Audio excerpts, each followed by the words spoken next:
Hello, this is Justin Mitchell, and today I'll be speaking on PS407 Week 9 Scenario Simulation Part 1. The scenario reads as follows. The President of the United States believes the Eurasian region is starting to turn negatively to American interests.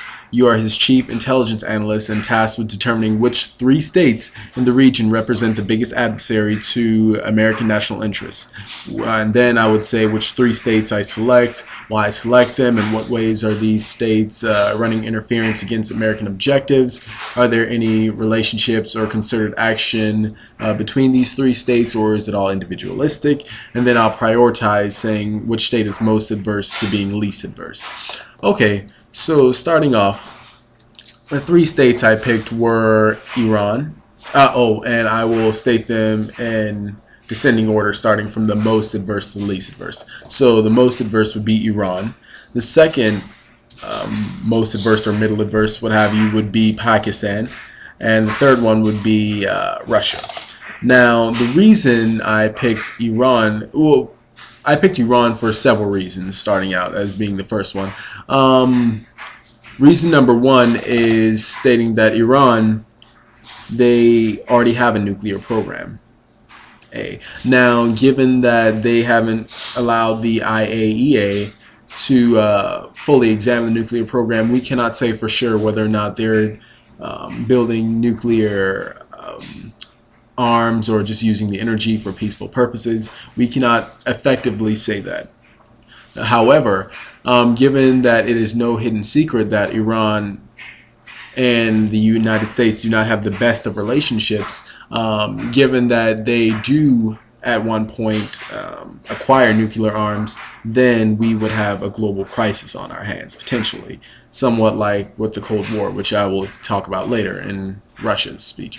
However, dealing with Iran, not only do they have nuclear weapons, however, Iran, again, they are already adverse to the United States in many ways. Secondly, they have been known to support terrorism in Afghanistan, and that directly affects us because we conduct operations going in Afghanistan, and by them tacitly helping out the Taliban or several other insurgent groups there, that impedes our progress over there. Iran is a leading oil exporter in the world, and the reason I bring that up is because that means they can sustain themselves economically, and they have influence over the region. So, and again with the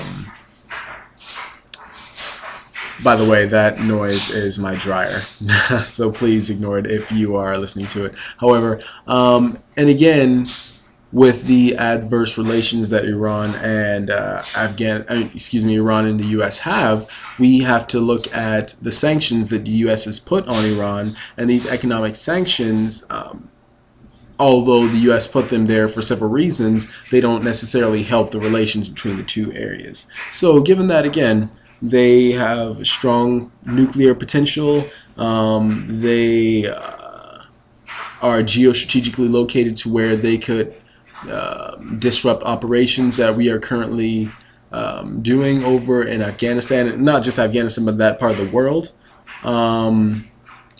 They already don't like us, for lack of a better phrase, and they work with Russia in as far as strengthening their arms. So,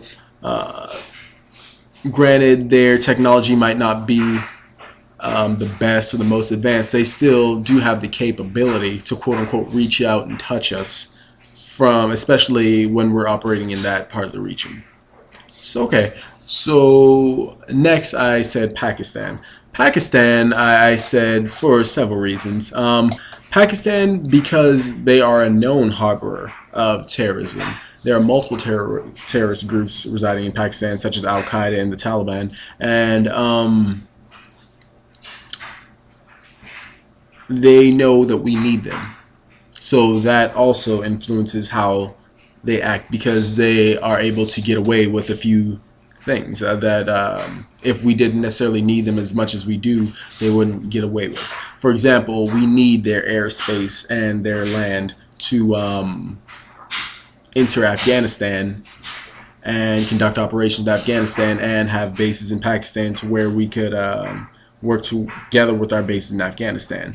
For example, if for some strange reason the Pakistanis close their airspace to us, now we have to completely reconfigure a lot of our military bases because they're set to enter Afghanistan through Pakistan, being Afghanistan's a landlocked country. We can't go to Uzbekistan, we can't go to Iran, and like China, I don't think we'd be able to put bases in either. So it just becomes a huge issue, and as far as the importance, the geostrategic importance of where we're already at in the region. So they know this as well. And another reason I said, again, they do harbor terrorists. Again, Osama bin Laden was recently killed in Pakistan. There have been several arrests, several captures, several executions, not executions, excuse me, just having terrorist leaders being killed by airstrikes or things of that nature in Pakistan. And so it's no hidden secret that Pakistan harbors terrorism. So not only that, Pakistan also has a nuclear program.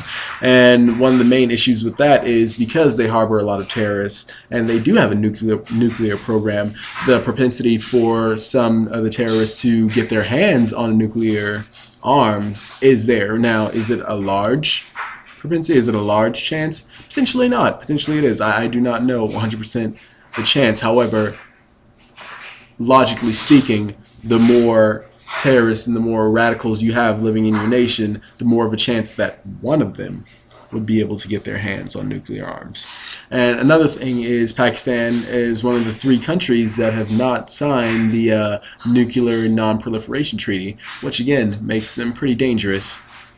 And then again, with their geostrategic importance and their location in that region of the world, we have very high vested interest in, and if we were to be enemies of Pakistan, that would definitely complicate so much more, not just our operations in Afghanistan.